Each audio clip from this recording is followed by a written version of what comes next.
Siap.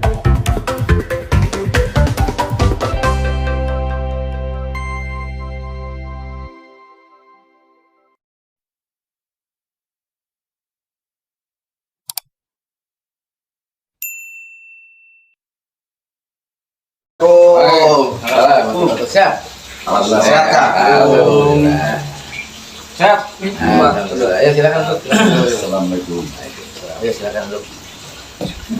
Alhamdulillah.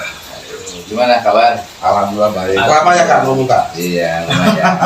Tadi nyasar dulu ke daerah mana itu? Lewat Itu kan pekerjaan yang paling menjengkel kan. menunggu ini.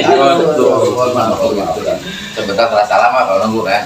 Sindang Wangi Maja itu kurang lebih 4 kilo ya. kilometer. Lewat mana? Lewat Sukaji. Lewat Sukahaji belok kiri. Kak. Lewat Oh, iya, iya. Cicalung. Lalu. Apa Hanton lewat situ. Ada 2 kilometer jalan kurang bagus tuh.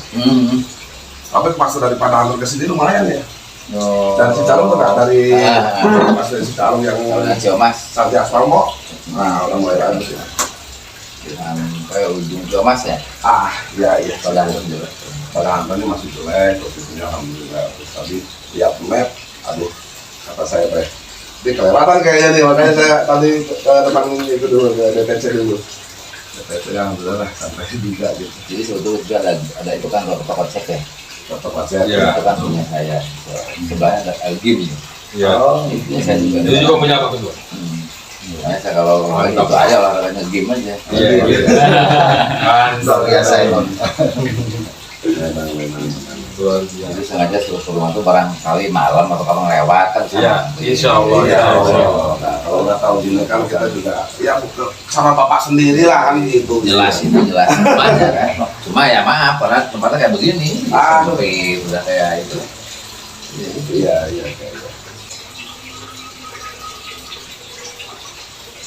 Assalamualaikum warahmatullahi wabarakatuh. Selamat siang teman-teman yang selalu stay terus mengikuti perkembangan YouTube channel Endang Entertainment. Alhamdulillah pada siang hari ini saya bersama Bapak Ketua DPD Partai Nasdem Kota Majalengka dan bersama Andang anggota Partai Nasdem juga ya. Nah, pada siang hari ini kita akan ngobrol santai seputaran tentang politik yang ada di Majalengka. Selebihnya kita membahas yang ada di wilayah Indonesia juga ya Pak, tapi sedikit aja ya Pak, nggak perlu banyak-banyak karena kita ngobrol santai gitu ya Pak ya. Pak, kalau saya sudah mengenal dengan sosok Pak Andang ini seperti apa, dan teman-teman YouTube juga sudah mengenal sosok Pak Andang juga seperti apa. Nah di sini Bapak ini kan sebagai narasumber baru Pak, yang ingin saya kupas sedikit tentang jati diri Bapak atau seperti apa. Boleh Pak memperkenalkan diri kepada teman-teman yang selalu nonton YouTube-nya Andang Entertainment. Baik, terima kasih. Pertama, selamat datang kepada teman-teman dari Endang Entertainment, Pak. Ya. Ini yang selanjutnya juga tentu saya mohon maaf bahwa tempatnya barangkali ya kurang nyaman, tapi daripada itu yang jelas sama serasa bersyukur bahwa pada hari ini juga kedatangan teman-teman, lebih khusus kepada Endang yang merupakan anggota Partai Nasdem, sekaligus beliau juga bakal calon legislatif. Amin, insyaallah. Khusus saya dapil 3 pada Majalengka. Terima kasih Kak Andang yang merupakan calon Partai Nasdem di dapil 3 pada Majalengka yang telah berkenan hadir ke tempatnya di sini. Tentu ini lebih meningkatkan keakraban di samping silaturahmi kita bersama ya. Iya betul Pak. Nah tentunya harapannya bahwa obrolan santai kita ini tentu ada ajas manfaat, terutama berkaitan dengan bagaimana kiprah Partai Nasdem di Kabupaten Majalengka, dikaitkan dengan kehadiran Kak Andang sebagai tadi bakal calon legislatif Partai Nasdem ya untuk tingkat DPRD Dapil 3 itu meliputi Kecamatan Rajagaluh, Sindang Wangi, Limunding, Ciberja dan Palasa. tentu saya sebagai Ketua DPR Cilengka ya menyambut baik, mengapresiasi dan mendorong bagaimana kandang ini gitu agar betul-betul bisa menjadi anggota legislatif di Partai Nasdem. Karena selama ini di aktivitas itu kosong karena belum ada. Belum ada slot yang masuk, nah mudah-mudahan nanti ini bisa menjadi ya Pak. Kandang ini ya ini merupakan yang perdana lah, tidak perlu Dan Nasdem lain. Amin. Itu perdana dan ikuti tentu yang lainnya. Baik. Sekali lagi terima kasih yang sebesar-besarnya atas kehadirannya atas kebersamaannya. Yang di samping itu juga saya dalam rangka membesarkan Partai Nasdem gitu ya, nanti kandang tidak hanya berfokus bagaimana supaya kandang jadi, tapi juga kita bersama-sama bagaimana lahir Partai Nasdem ini betul-betul signifikan. Karena saya punya target ya. Oh, oke Pak, sebentar Pak, saya potong sebentar. Pak, mohon maaf saya potong sebentar nih ya Pak. Karena perbincangan saya kemarin di channel YouTube Undangan Pertama ini, saya nggak tahu bahwa kandang ini akan maju sebagai anggota. Jadi saya pengen bertanya sama Anda, apa sih istilahnya dasar pemikirannya untuk maju, ya kan? Dan saya lihat orang masih muda juga Pak ya. Apa sih yang mendasari pemikiran Anda untuk maju sebagai anggota calon legislatif? Karena kemarin saya ngobrol kan cuma hanya sebatas politik ringan-ringan saja gitu. Pas saya tidak mengetahui, jadi saya kaget sekarang bahwa Bapak menerangkan Anda itu jadi wah, jadi bertanya-tanya bisa juga nih sekarang yang kita kupas di sini. Terima kasih ya kan. Mumpung ada Kak Ketua DPR juga tadi biar apa namanya itu rekan-rekan YouTuber atau netizen juga kan biar tahu juga rekan-rekan supaya bahwa sebetulnya ini qadarullah. Kita bicara tentang qadarullah itu bagaimana kita diperjalankan, dipertemukan Kak Ketua. Dari tahun 2000, memang dari dulu Kak, dari dulu saya SMP, SMA, di OSIS, kemudian di kegiatan di kemahasiswaan seperti itu. Jiwa saya ini adalah jiwa aspirasi ya. Artinya jiwa aspirasi itu begini Kak. Banyak orang yang pengen bicara, banyak orang yang pengen mengungkapkan gagasan atau ide gitu loh kan. Tapi terhambat, ada barrier-barrier atau ada batasan-batasan yang yang membatasi kemampuan mereka, kemudian akses mereka untuk bicara Kak. Seperti itu. Dari dulu Kak. Nah, oke. Bentar saya potong. Itu keinginan sendiri apa ada dorongan juga dari daerah sekeliling? Karena kan kalau masalah begini kan istilahnya untuk menyampaikan aspirasi nggak mungkin dari diri sendiri ya Pak ya. Ya Pak Ketua ya. Ada dorongan kah dari keluarga atau dari sekeliling? Alhamdulillah Kang, ini namanya kayu bersambut. Di saat pengen ada keinginan untuk menyuarakan hati manusia pribadi ya. Namun orang sudah mah asap mopok nami gorogong. Begitu. Jadi istilahnya orang yang malah nampak kan kepentung gitu digabung baik gitu. Berangkat dari situlah kan. 2019 ke sini, kemudian sampai dengan 2020 terakhir November itu muncullah atau dipertemukanlah gitu kan saya dengan ya tim dari Jakarta gitu ya, yang notabene mereka mensupport saya. Kenapa nggak antum aja yang menyampaikan itu di dewan begitu loh Kak, sehingga inspirasi itu saya bawa ke rumah. Saya diskusi dengan orang tua, orang rumah bagaimana Kak. Ya kata orang tua, memang kamu di situ Paknya gitu. Ketika kamu apa di desa ya nggak bisa untuk mengaspirasikan, untuk bisa menjembatani aspirasi yang ada gitu ya. Apa kegelisahan hati gitu. Dan alhamdulillah saya dipertemukan juga dengan Kak waktu itu Kak yang dilemparkan dan Lengkong Kulon yang mereka langsung dari bersatu mengantar saya ke Majalengka bertemu dengan Kak Ketua. Itu gini Pak Ketua, Anda ini kan masih muda, pemikiran memang oke, lulusan juga memang akademik ada ya. Meskipun saya bingung juga dari pertanyaan di politik, meskipun belakangnya SP yang satu lihat SP-nya bukan soal politik gitu lah. Nah Kak Ketua, bagaimana sih istilahnya perkembangan anak muda dalam dunia politik di Majalengka ini, dan bagaimana dari Partai Nasdem ini khususnya Partai Nasdem mendidik anak-anak muda ini untuk menjadi sebuah regenerasi ke depannya dalam membangun perpolitikan yang sangat baik di Kota Majalengka khususnya? Ya memang gini, jadi saya justru merasa bersyukur dan berterima kasih dengan kehadiran kandang ini untuk berminat ke dunia politik, dan itu memang sesuai dengan yang diharapkan oleh saya. Khususnya belakang bersama pada itu menjalankan itu berharap justru dari generasi penerus.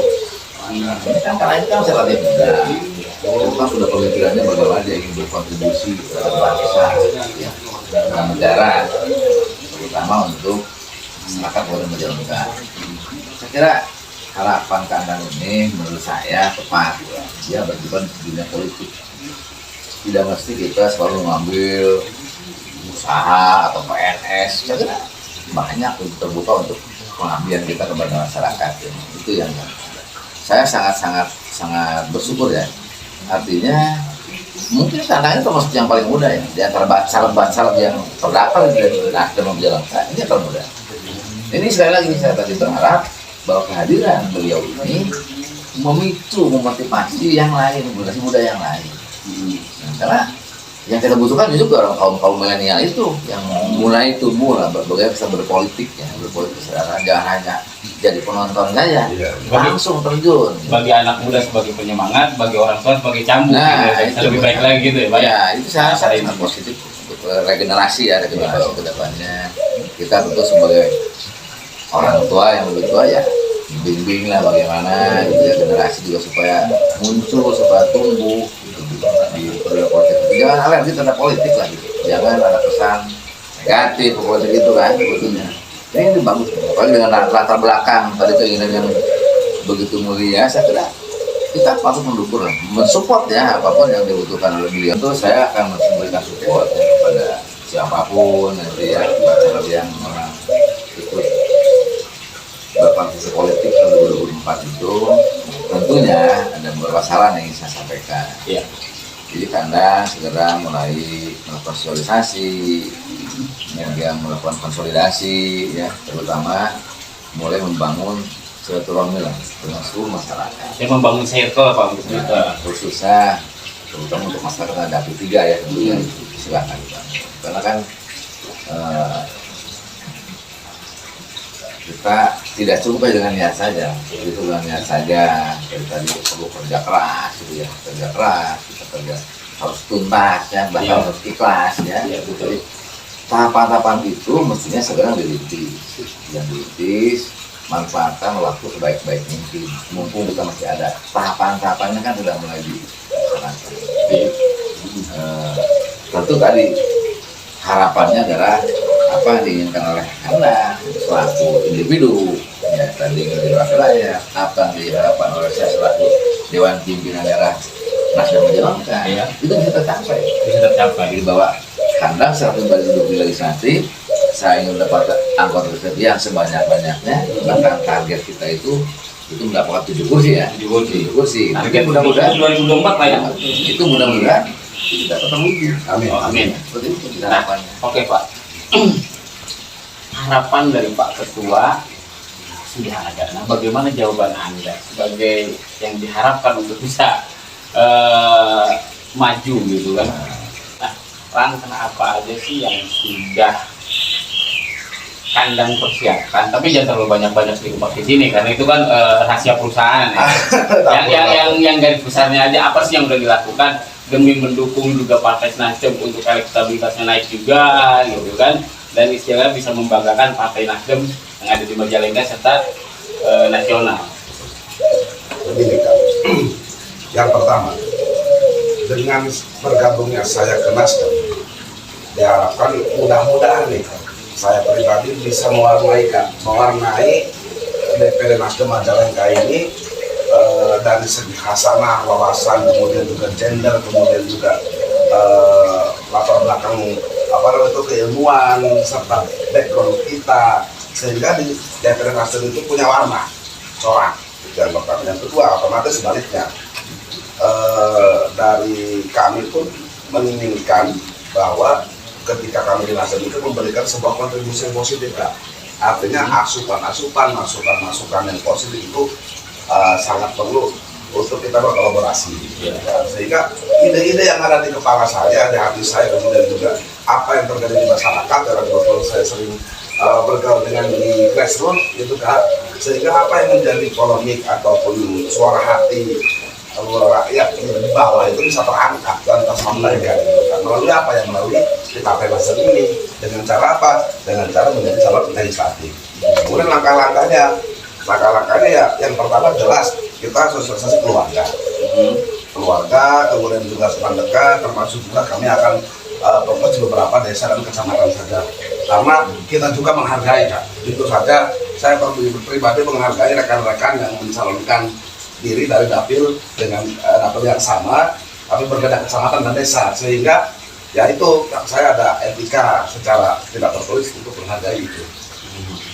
Dengan adanya langkah-langkah sosialisasi dan fokus di hanya beberapa kecamatan dan desa saja, itu bisa membuat kita akan lebih spesifik, target-target kita akan lebih terarah dan terukur, sehingga kita juga menjaga perasaan dan juga menjaga supaya teman rekan-rekan kita juga di Nasdem dengan dapil yang sama tidak saling bentrok di lapangan. Nah, ini yang menjadi sebuah pertanyaan besar kepada saya, karena orang begini ya Pak Ketua, mohon maaf, selama ini apalagi anak muda mengenal yang namanya dunia politik itu kejam, tidak mengenal saudara, tidak mengenal istilahnya teman atau segala macam.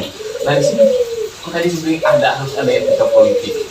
Seperti apa sih Pak Ketua ini etika politik yang pengen Nasdem ajarkan untuk bermain politik yang sangat santun ini? Ya, saya kira gini ya, Nasdem itu betul bahwa partai nasionalis, tapi jangan lupa nasionalis yang religius, religi ya, itulah tadi yang saya katakan.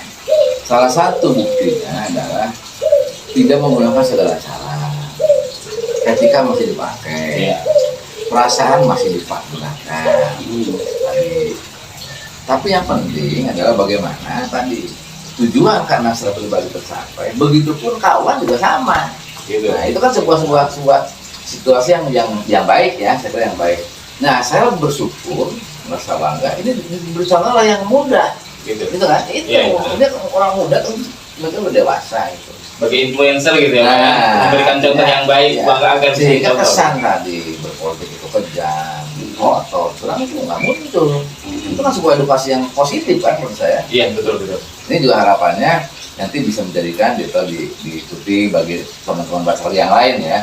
Bahwa kita jangan takut berebut suara, jangan takut apalagi bisa benturan, apalagi sesama biskotanya, ya janganlah. Dengan pola tadi itu akan terhindarkan. Suka ada kita lihat sesama bis di dalam satu trayek dilarang saling mendahului gitu ya Pak. Karena apa? Karena selama ini tertancap di dalam pikiran masyarakat atau benak tuh orang tuh tidak percaya dengan politik. Ya kan, hanya santun di saat pas mau nyalon, hanya santun pas mau di saat pemilihan, tapi sudah tercapai keinginan, dia lupa dengan rakyat yang harus dipikirkan. Nah, bagaimana tanggapan Bapak dengan hal tersebut agar Bapak dan Pak Endang ini menjadi memang pelopor bahwa politik itu masih bisa dipercaya. Ini saya akan saya buktikan bila nanti saya terpilih seperti itu. Ya, saya kira gini, di Nasdem itu kita bisa mengambil referensi dari ketum kita ya. Ketum kita itu memberikan contoh, pertama, dia konsisten. Kedua, dia mengutamakan kepentingan umum. Kalau dia masyarakat banyak, di atas kepentingan individu, golongan. Itu saya kira ketum kita, itu sudah memberikan contoh. Nah ini tentu harapannya diikuti oleh anggota Partai Nasdem yang lainnya. Nah, barangkali tadi salah satu karena itu mungkin beliau terapan apa yang saya tahu oleh ketum kita Pak Surya Paloh ya, seperti itu. Jadi itu saya kira ini sebuah konsep. Nah harapannya ya tentu tadi semua lah kader-kader Partai Nasdem itu menjaga apa yang telah dicontohkan oleh ketum kita, dari konsisten, kemudian menjaga kepentingan umum, apalagi jargonnya politik Pak Mahar, itu kan sebuah hal yang positif. Jadi kesan jeleknya nggak muncul gitu situ. Jadi jargon tanpa mahar itu sebuah kondisi yang lain dari yang lain kan, sebuah yang positif kan. nilai plus lah. Nilai plusnya buat Nasdem itu salah kerjaan. Jadi antara ucapan dan tindakan harus memang selaras. Nah, harus seperti itu. Nah, dari anak muda gimana tanggapannya? Oke, terima kasih Kang untuk bahasa politik kejam atau sikut-sikutan tadi mungkin dari kacamata saya pribadi. Itu kenapa kaum milenial atau angka produktif 21 sampai 40 lah saya katakan demikian yang dianggap muda ya Kak Ketua. Itu apatis itu tidak peduli. Pragmatis yang mana menguntungkan dia ikut gitu loh. Apalagi sekarang di era milenial seperti ini, apa yang menguntungkan bagi dia ikut. Sementara ketika ada pesta demokrasi ataupun sesuatu yang harus keberpihakan pemuda ataupun mereka harus bisa peran serta, mereka akan apatis, tidak mau tahu lah, tidak mau peduli. Kenapa Pak? Karena mereka yang pertama tidak atau belum tersentuh.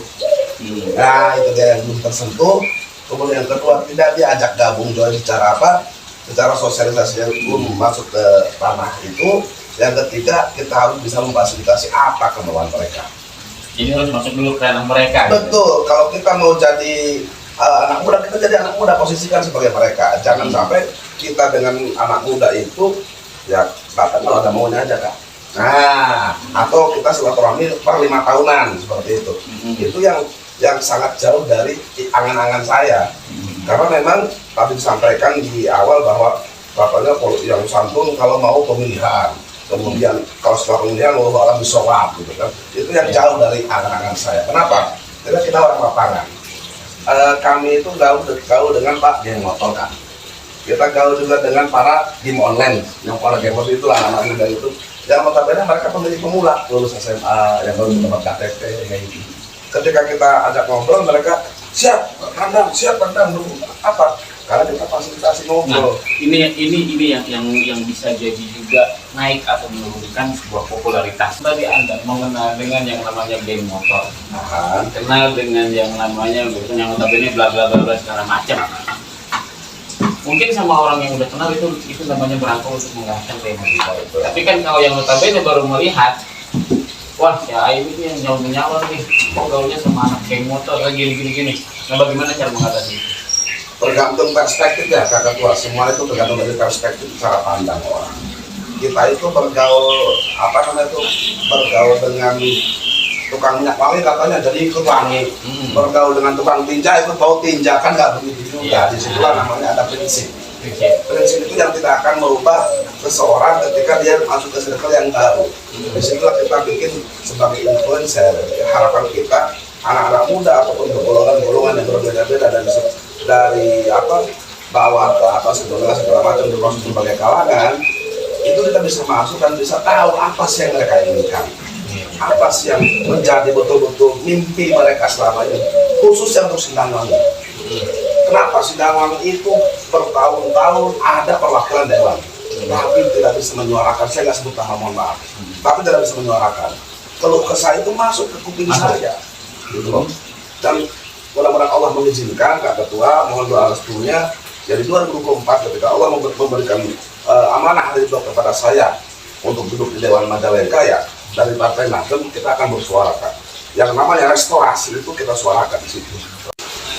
Nah gini, Pak Ketua sama Dandang, di media sosial ini belum ada saya lihat, atau di YouTube segala macam yang ada di Majalengka ini khususnya mempergunakan media YouTube atau media sosial sebagai sarana untuk istilahnya mensosialisasikan.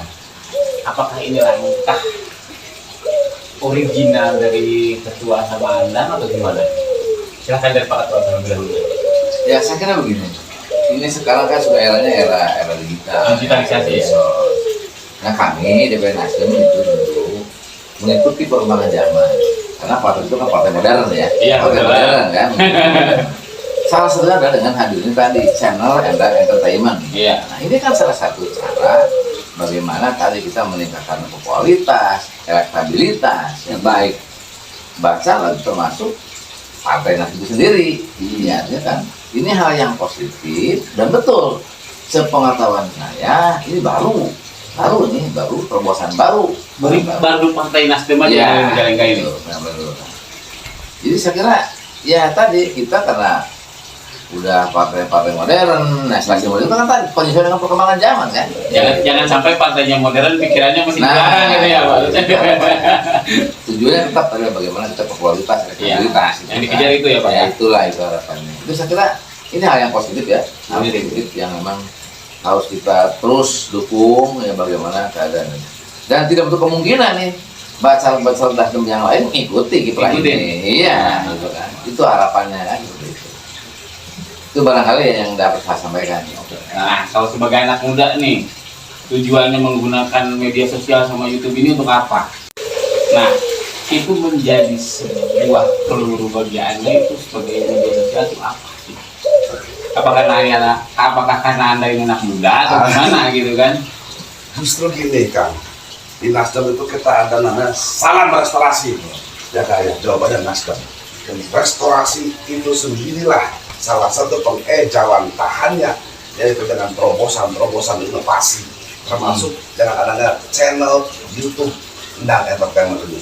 Salah satu penerjemahannya dibuatlah konten di sosial media supaya apa? Supaya Nasdem itu bukan hanya Majalengka, tapi menusantara bahkan mendunia, begitu Kak.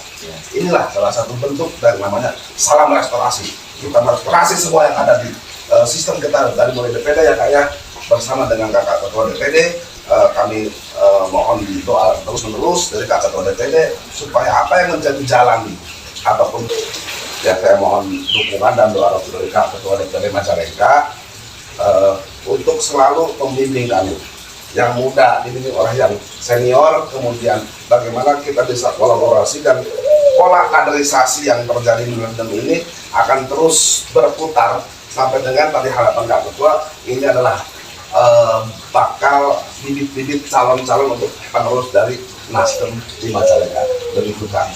Jadi ya mohon doanya selalu kita merestorasi dari diri kita sendiri dan juga kita bawa ke lingkungan khususnya Majalengka untuk mensupport bagaimana cita-cita dari Kak Ketua selaku Ketua DPD Nasdem Kabupaten Majalengka.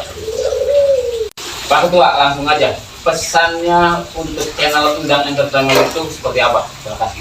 Baik, pertama tentu saya berharap ya kehadiran channel Endang Entertainment ini tadi merupakan sebuah pionir ya, dalam rangka tadi meningkatkan popularitas dan elektabilitas ya. Baik itu Partai Nasdem maupun untuk para bacalek yang ada di Partai Nasdem, gitu kan. Kemudian tentu ya, saya juga berharap nanti akan tumbuh atau akan timbul ya peminat-peminat. Nah, baik itu yang mau bergabung sebagai anggota Partai Nasdem maupun yang mencalonkan diri sebagai bacalek dari Partai Nasdem ya, gitu kan. Itu harapannya ya. Itu barangkali jadi saya terima kasih ya atas kehadirannya dan mudah-mudahan ini sebuah langkah yang baik akan menghasilkan yang baik gitu kan. Amin. Dan berdampak baik betul untuk Partai Nasdem khususnya Kabupaten Majalengka. Sekali itu yang saya sampaikan. Mungkin itu pesannya. Bagaimana cara melanjutkan pesan dari tersebut itu bagaimana cara Anda melakukannya? Oke. Mudah-mudahan tadi bukan pesan sebetulnya itu adalah doa dari Kak Ketua kepada kita gitu di sini sebagai kader, anggota, kemudian semacam sebagai bakal itu bukan hanya bakal calon legislatif saja, tapi bakal penerus di regenerasi Partai Nasdem. Ya dengan cara apa? Dengan kita membuat konten seberkualitas mungkin, yang berkualitas. Dan bisa mengedukasi ya? Betul-betul bisa mengedukasi Pak. Betul-betul memberikan informasi yang manfaat kepada masyarakat banyak. Iya, setidaknya al ilmu yuntafa'un. Iya.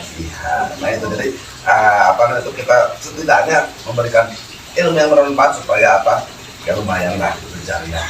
Baik, terima kasih Kak Ketua masukannya, kemudian juga yang utama adalah penyambutan yang hangat dan luar biasa kepada kami, saya di sini dan juga tim ya dari Endang Entertainment sudah diterima dengan hangat, dengan baik, dan mudah-mudahan ke depan kita bisa kolaborasi lagi ya kayak di lain waktu atau di lain tempat kita bisa kolaborasi lagi.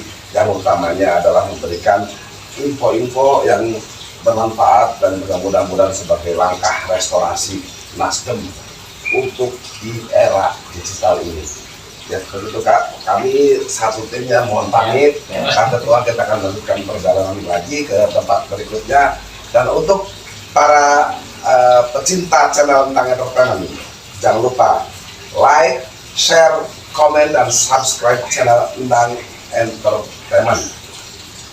Begitu, terima kasih ya.